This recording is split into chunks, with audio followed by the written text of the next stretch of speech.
Hey, what's up? This is Chosen, and it is time to get the week kicked off for Raid Shadow Legends. We have got the Gnut Fusion actually live in-game, so we can plan effectively and go over the Fusion calendar and everything you need to know to get an efficient start. Plus, we have got CvC starting tomorrow, so we know which champions are going to be going with that on Tuesday and Wednesday, and I will go over everything you need to know to start the week here for Raid. Let's get into it.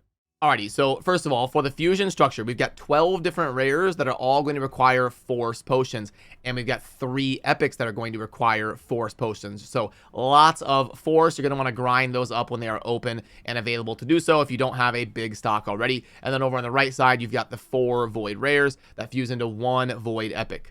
Now, the Force Affinity Epic is from the High Elves, and it's going to have an A1 that decreases crit rate, which is supposed to be a good mechanic for that new boss coming out in the dungeon where you can get the resource to ascend your accessories. The A2 is going to have that new taunt mechanic and then also reflect damage. And then the A3 right here is going to decrease the duration of 2 random debuffs on all allies. So could be a decent kind of pseudo cleanse right there, and then also a pretty decent healer. So it could be a decent option for some progression type teams for that new accessory ascending dungeon, and also for faction wars as a healer with a little bit of utility. And then the Void Epic is going to be here in the Skinwalkers. You've got a double hitter A1 that can steal a random buff. That's a pretty solid A1 for an Epic to have. And then you have a triple hitter A2 that will ignore shield buff and also place a true fear on all enemies for 1 turn if he gets a kill. And then also place unkillable on himself if the attack gets a kill. The A3 is going to swap HP and then grant an extra turn. So hopefully a pretty big heal right there. And then a passive right here to deal 30% more damage against targets whose current HP is lower than his own HP. So that's going to be tough to get consistent value out of, because if you're facing bosses, obviously they're going to have a ton of HP and he scales with attack. So if you're in PvP or something, he's going to be hitting champions that probably have more HP than him, like supports and stuff like that. So the passive is a little bit interesting and going to be hard to have proc the effect pretty often for you. And then this is the Force Affinity rare that goes into the fusion from the Sylvan Watchers. You've got a multi-hitter that fills a little bit of turn meter on the A1. The A2 is going to increase crit rate and then also do a defense break for 2 turns and a weaken. So with this fully booked to a 3-turn cooldown, but it takes 8 books. As a rare, this would be a good early game progression type champion to think about building for Sylvan Watchers Faction Wars, because you could get a defense break and a weaken onto bosses, but it is the lesser version of a defense break. And then you got a passive here to deal extra damage if they're under both of those defense break and weaken debuffs that he places on the A2. So again, not like an S tier rare or anything, but could have some utility somewhere like the Faction Wars as an option for Sylvan when they go live. And then lastly, the Void rare that's part of the fusion is going to be Tree Shield Gnut, also in the Sylvan Watchers. And I would say on the A3, having a revive of 2 random allies while also placing a shield on them could be pretty nice for some early to mid-game progression in the new Sylvan Wars faction. You can tell that's a little bit of a priority in their mind to get some champions out there for some options of people that don't have a wide roster of Sylvan Watchers yet, and also an A1 that'll help you out a little bit in boss fights and stuff like that, because it'll be consistent decrease of the attack. And then you also have a heal and a defense up on a 3-turn cooldown with the A2 with a little bit of a speed aura for faction crypt. So a good option. Like if you don't have very many Sylvan Watchers at all, then I do think maybe keeping a copy of the rare or the other one to at least get started in the Sylvan Watchers faction crypt might not be a bad idea. But I definitely wouldn't say to prioritize keeping a copy of one of these champions over finishing the fusion. Like finishing the fusion should be your ultimate goal, because I think Gnut is going to provide enough utility to be worth it if you have the resources to go after him. But if you're not going to finish the fusion, I could see maybe keeping a copy of those if you need them to help you out at an introductory level to getting into the Sylvan Watcher crypt. And it's not going to be a rush because you've got a couple weeks, but you do want to pay attention to the force keep a little bit if you're super low on potions, because it is going to take a lot of force potions to get done with this fusion. You can see it's like 75% of it is force potions. And you'll also need a little bit of voids to finish over here on the right side. And then to ascend Gnut, you're going to need spirit potions as well, but I would prioritize the force ones for now. So then let's go ahead and pull up the Fusion calendar. There's a few different things to talk about. So at least the first thing I wanted to look at when I pulled this up was Plarium is not going to be doing the 2 different summon rushes. It looks like it a little bit.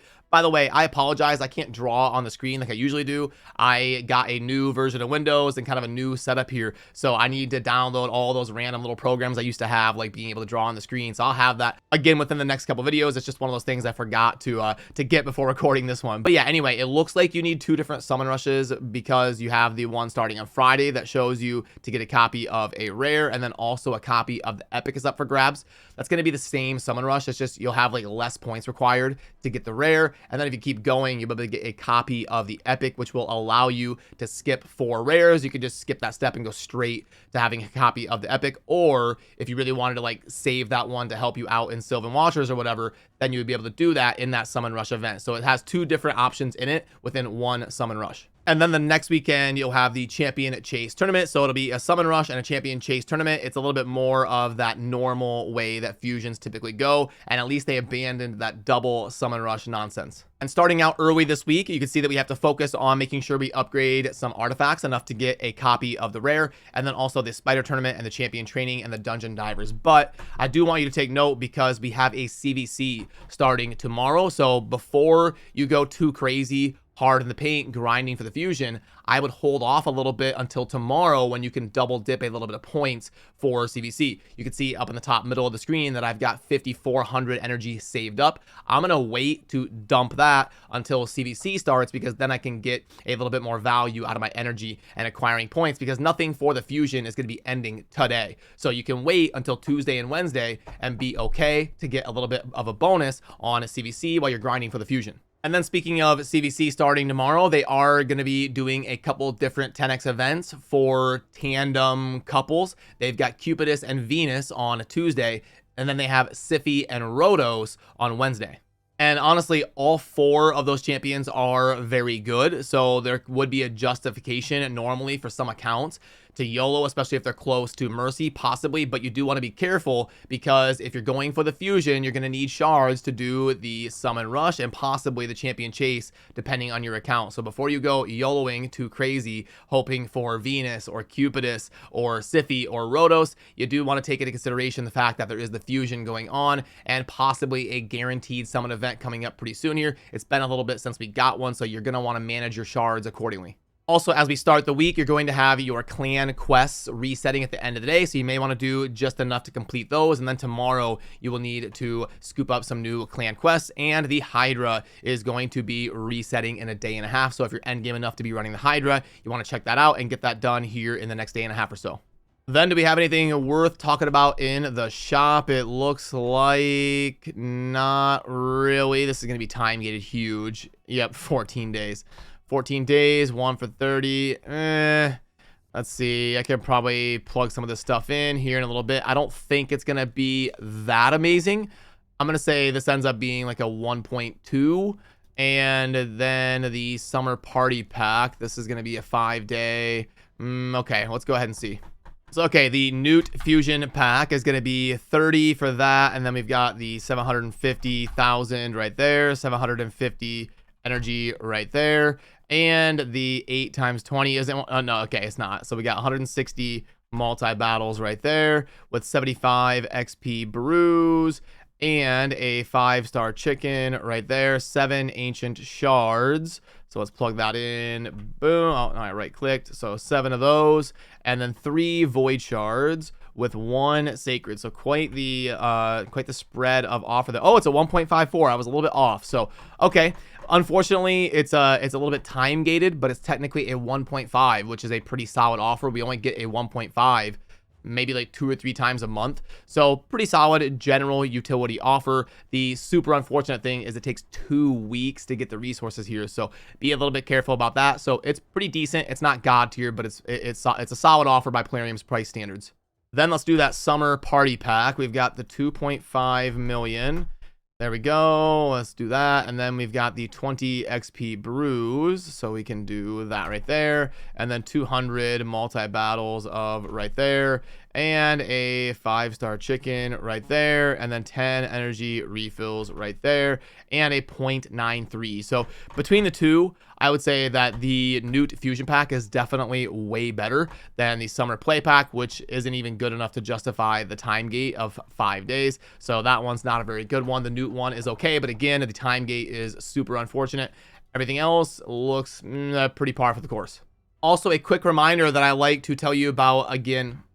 And also a quick reminder that I like to do before CvC starts is today at the daily reset, don't run your faction war keys right away. You want to wait until CvC is live. That way you don't miss out on a few thousand free points just by saving your keys until CvC launches. So right now in the next 24 hours, just be a little bit careful about your resources and the fusion and your faction wars and making sure you double dip stuff to get as much value as possible with the res you have.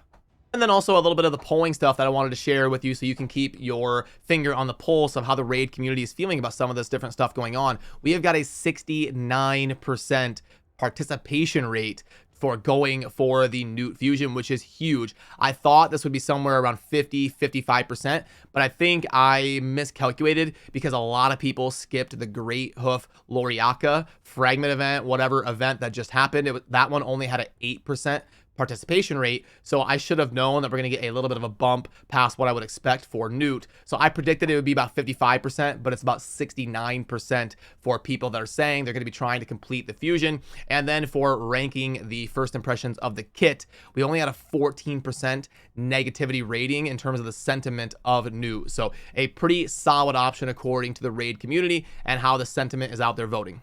So yeah, thanks for watching, and it would mean a lot to earn your subscription down below if you haven't already, but I appreciate all of you. Good luck in the Gnut Fusion, and good luck in CvC. I will see you soon in the next video. Have a great rest of your day. Peace.